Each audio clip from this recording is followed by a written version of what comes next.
The Children's Television Workshop presents Square One TV, show number 165. Produced at Unitel Video in New York.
I can't eat.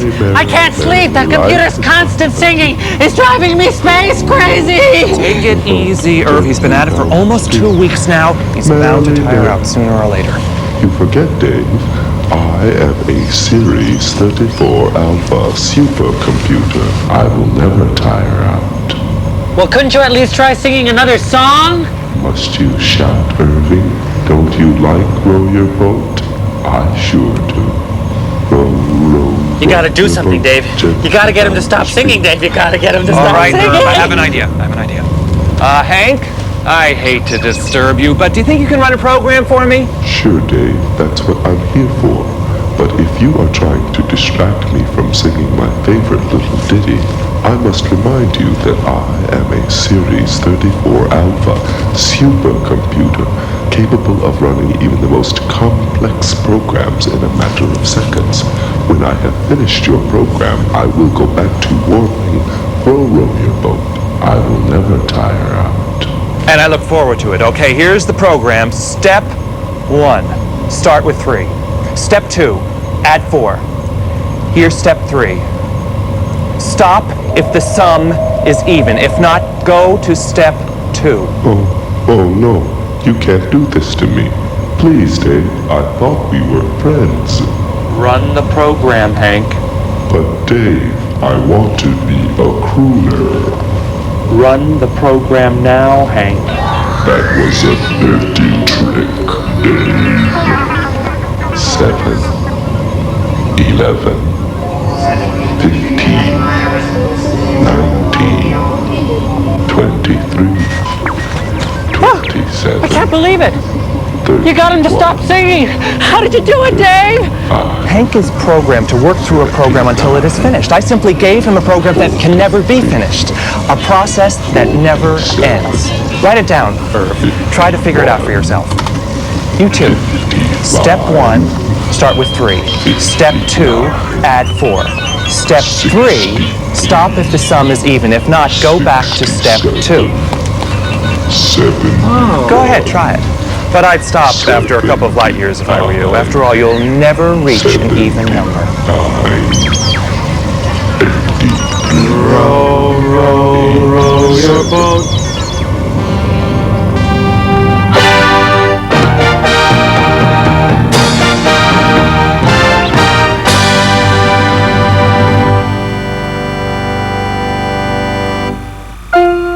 If you're sitting in a hot, crowded car, soon you'll get to the end of the ride. If you cross the widest ocean, you'll get to the other side. You can climb the highest mountain, knowing there's a top. But try counting to the highest number. You'll never, never stop. That's infinity. You can count forever. There'll always be one more. That's infinity.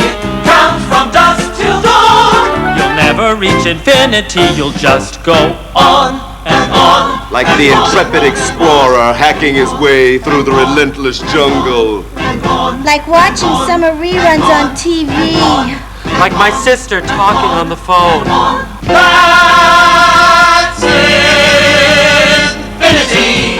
You can count forever. There'll always be one more. That's infinity. Count from dusk till dawn. You'll never reach infinity. You'll just go on and on and on and on and on. You can walk as far as you like, but you'll never reach infinity.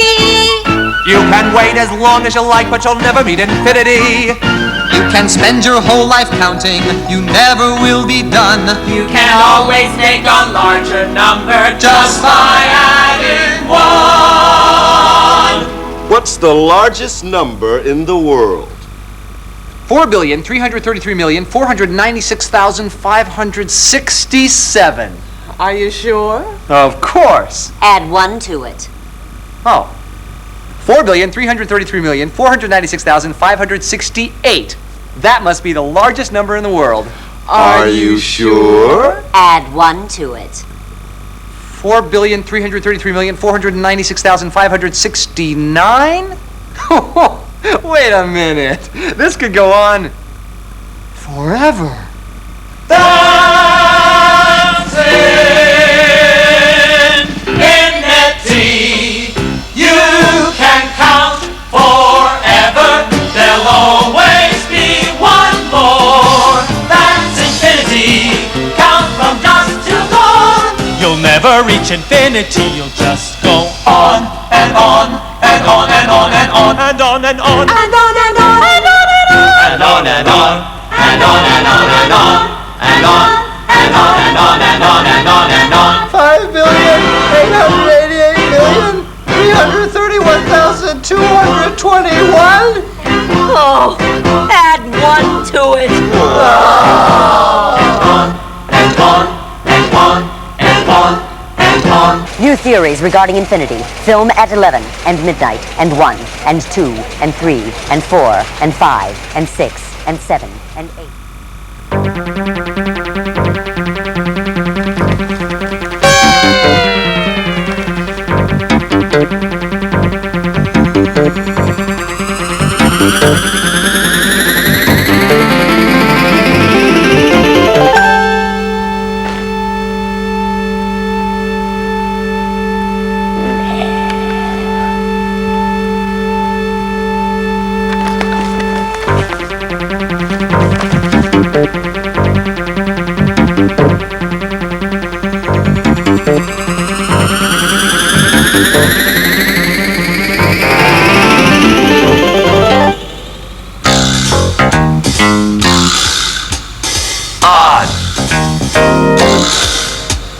Odd.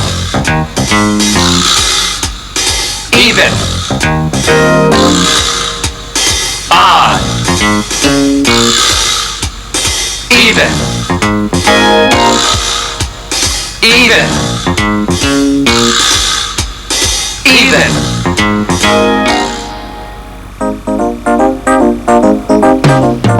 In June 1986, Oscarina and Felicia became roommates because no one in the continental United States would have anything to do with either of them.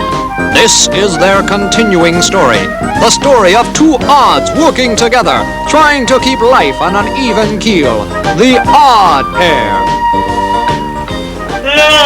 Morning, Felicia. Morning. Do you realize it's 2 o'clock in the afternoon? You're not even dressed yet. Well, I had kind of a late night. The Astros game went into extra innings. Well, who won? Nobody. The owl flew away with a ball. What you making? It's going to be a surprise for your birthday dinner tonight. Ah, come on. Tell me. Okay, Oscarina. It's your favorite. Chocolate linguine layer cake? Oh, can I lick the bowl? Only if you clean your room. Oh, come on, Felicia. I did that last year. Besides, it's my birthday. Okay, but help me out with this recipe. Oh, sure thing, Felicia. What can I do? First of all, take off that baseball mitt. How can you walk around all day with that thing on your fist? Hey, you never know when somebody's going to hit a pop fly. Yeah, I need some cloves. Sure thing.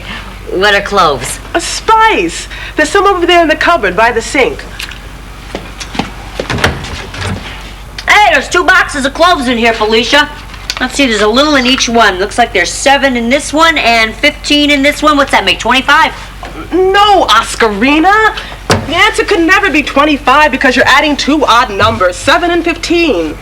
So? So when you add 2 odd numbers, the result will always be even. That's one of the great unchangeables. Like that robe you're wearing. When are you going to get that cleaned? When you stop ironing your socks. Well, anyway, 7 plus 15 has to add up to an even number. 2 odds make an even. So 25 is wrong because it's odd. The correct answer is 22, an even number, divisible by 2. Just tell me how many cloves you need. Oh, 15. Here.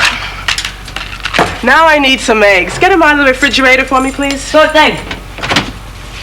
Let's see, there's 2 boxes of eggs in here, Felicia, right next to the jelly bean mix. Let's see, there's 3 in this one and 6 in the other one. That makes 10. Oscarina, 3 plus 6 does not equal 10. Is 3 odd or even? Odd. And is 6 odd or even? That's easy, even. And 10's an even number too. Then it's the wrong answer. When you add an odd number and an even number, the result will always be odd. 3 plus 6 equals 9, not 10. 9's odd. That's elementary. Oh, elementary, I know from. I went to an elementary school on a field hockey scholarship. Give me 4 of the eggs. All right, now, I've got the chocolate melting, but I need the linguine. Break up the linguine into bite-sized pieces. You will need about 4 cups worth. Oscarina, there's a measuring cup over there. Break the linguine and measure out 4 cups for me, please. Hey, this measuring cup only holds 2 cups. That's fine. 2's an even number. Uh-huh. 2 plus 2 equals what? 5. 4! 4! Oh, Oscarina, really? It's the simplest sum in all arithmetic. 2 plus 2 equals 4, not 5. Besides which, when you add 2 even numbers, the result will always be even. 5 could never be the answer. It's odd. just like you.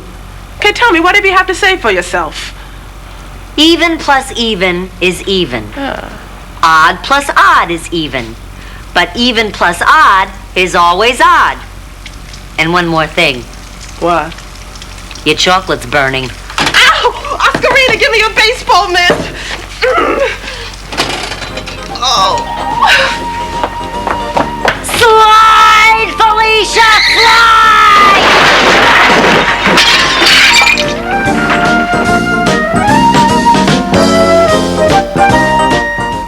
Hi. Do you know what I'm doing? No, seriously. This is just a regular paper loop, right? But when I put a half twist in it, like this, and tape it together, like this, it becomes a Mobius strip.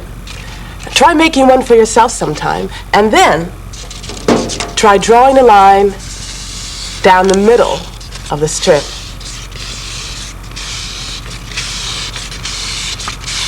And then try cutting the line with a pair of scissors.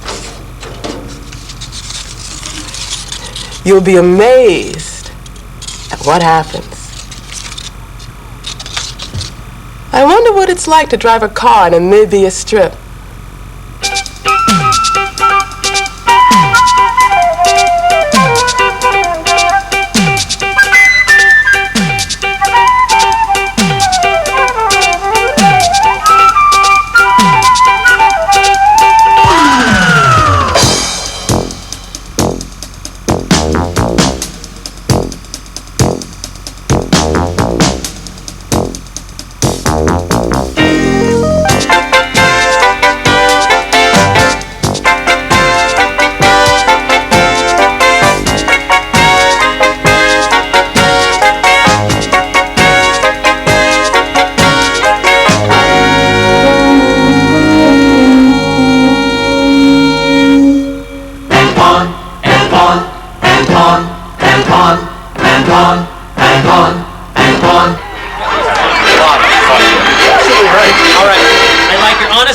Do you like my tie or do you like my tie?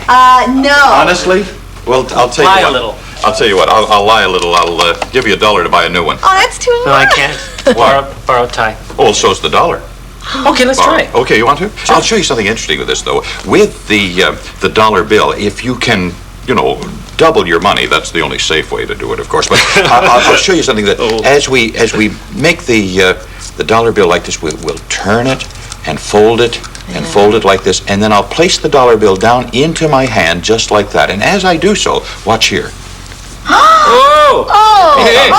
See How'd that? you do that? Rather well, I thought. Now, Chris, I want you to pick up those 10 coins. Let me add them. Pick up the 10 coins and mix them up in your hand. Shake them up and throw them down so we have a random number of heads and tails. Shake it up, baby. There you go. Okay, now, we have them down here. Now, Louisa, this is what I'm going to ask you to do. Okay. I want you to turn over these coins 2 at a time and mix them up so I don't know how many of heads and how many of tails there are. All right. It's important. Then I want you to put your hand on one of the coins so that I can't see what it is. Okay. I'll turn away, turn them over 2 at a time. So just mix them up, all right? Yes, mix 2 them at up. a time. Here This we is go. very good at mixing things up. Yes, Okay. especially A1 job. you. I like to mix you up. Okay, now, have you done that?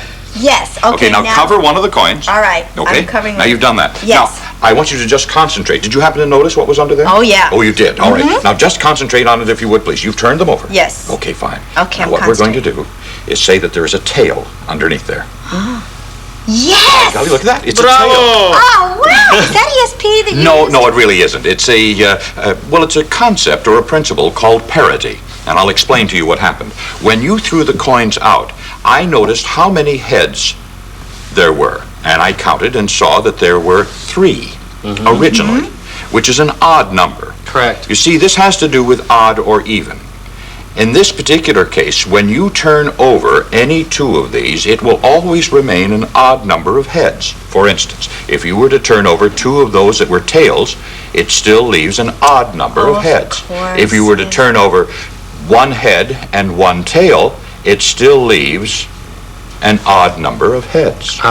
Therefore, when you cover one that is a tail, I see that there's still an odd number of heads. If you had covered one that was a head, it's now even. Therefore, I know under your hand is a head.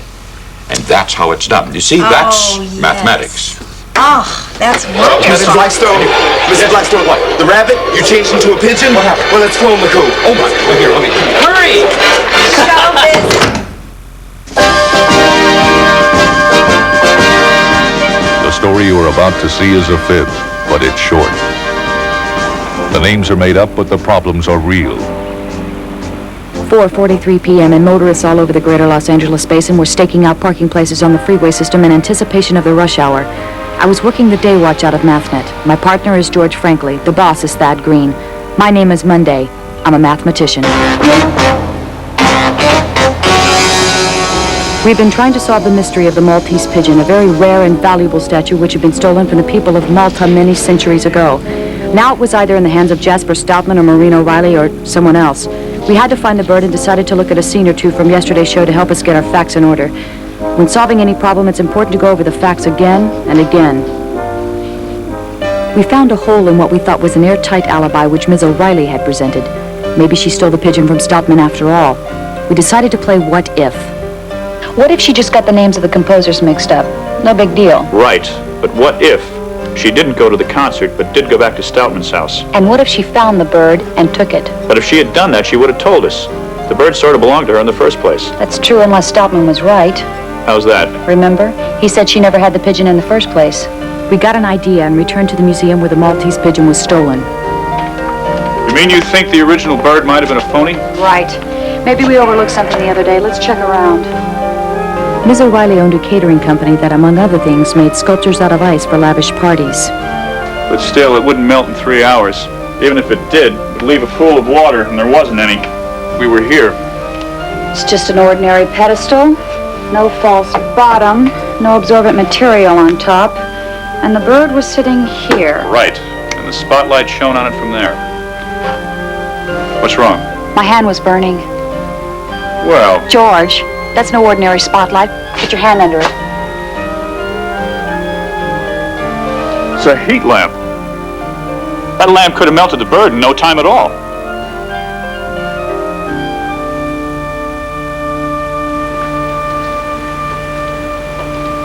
Thanks very much, Arlie. You've been a big help. Did he say the heat lamp would have melted it? Uh-huh. He said a lamp like that could melt a sculpture in 30 minutes and evaporate the water in another 20 to 30. You know what else he said? Arlie, I mean? What? He said he never made a sculpture of a pigeon with a sapphire in its tummy, but what? he said Maureen could have. Said she's one of the finest ice sculptors south of Ventura Boulevard. I know she has the bird, George. I can just feel it. But all the evidence we have is what lawyers call circumstantial. Maybe she did it, but maybe she didn't. I have an idea, George. Let's roll. We decided to stake out Ms. O'Reilly's house. If she did have the bird, we guessed she'd try to leave town with it as soon as possible. We set a trap and asked Noel Sphinx to help us. Thanks for helping, Noel. Oh, I am only too eager. I will do anything to get the pigeon and return it safely to my people. I was just thinking, Kate. Uh-huh. This is one of the most complicated cases we've ever tried to solve. You got that right. We've hardly used any mathematics at all. Well, we haven't added or subtracted or multiplied or divided many numbers, if that's what you mean. But we've sure tried to solve things in a logical, mathematical way. You mean you don't always need numbers to solve mathematical problems? That's right. Just organized facts and logical thinking. There she is now.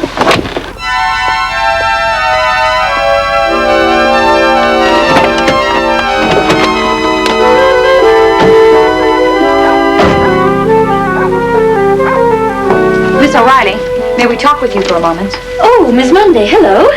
Hello, Maureen. Hello, George. Actually, I'm in a bit of a hurry. We came to apologize to you. Oh.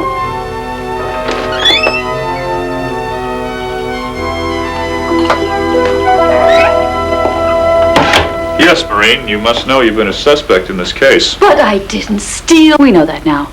Jasper Stoutman has the Maltese Pigeon. No, he does. We have it on good authority, and we've sent our people to pick him up. We just wanted you to know and hope that you'll accept our apologies. What? Yes, of course. I understand. What was that? It's someone running away. Isn't that Noel Sphinx? What? Let me see. He's got a package under his arm. Oh, he's stolen the bird. Can't be. Stoutman has the pigeon. I'm going after him. Wait for me, George. Don't worry, Maureen. Kate will catch him. She's a fast runner. Well, it's not that. It's... I mean, George, would you care for a glass of ice water? No, I don't think so. I'll just sit here and wait. I see. Perhaps some iced tea. Lemonade? Lemonade would be fine. Thank you, Maureen. You wait here, George. I'll fix the drinks.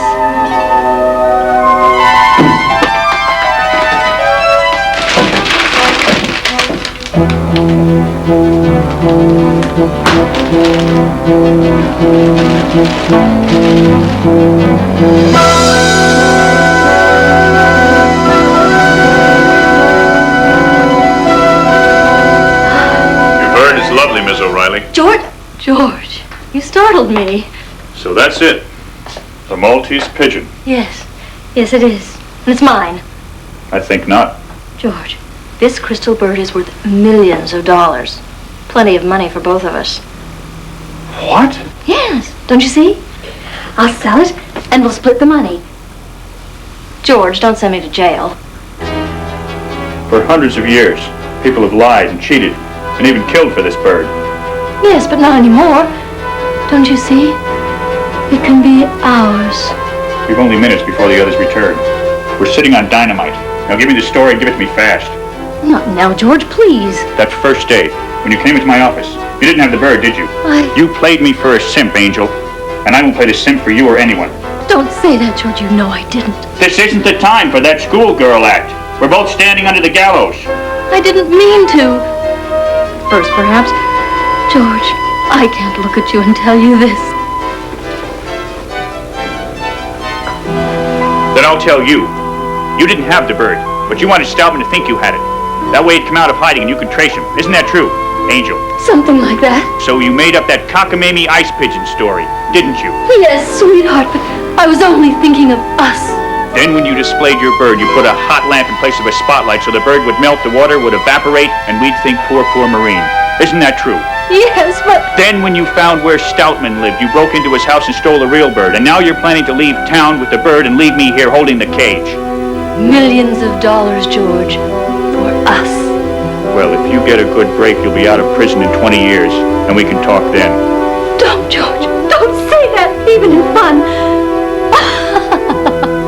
I was frightened for a minute. I really thought you do such wild, unpredictable things. Now, don't be silly, Angel. You're taking the fall.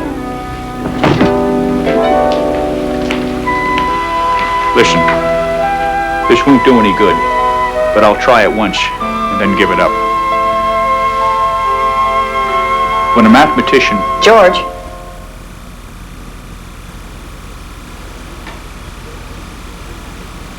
You tricked me, George. How could you? It isn't something you'd understand, Angel. Take her away, boys.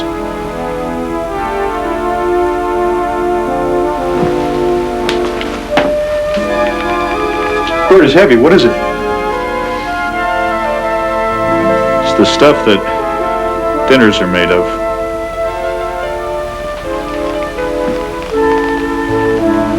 Here, son, take good care of it. Thank you. From me and the people of Malta.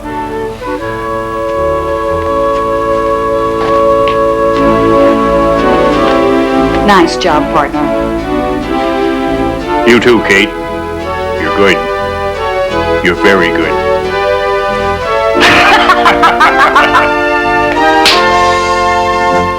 Maureen O'Reilly was tried and convicted of a 459, burglary, and a 487A, grand theft auto bond. She was put away from society for an appropriate number of years.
% of Square One TV is a production of the Children's Television Workshop.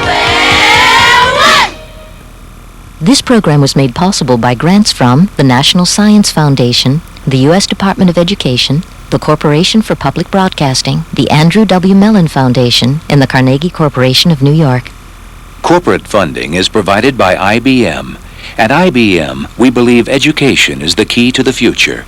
We are pleased to help support Square One TV as an innovative way to introduce young people to the exciting world of mathematics.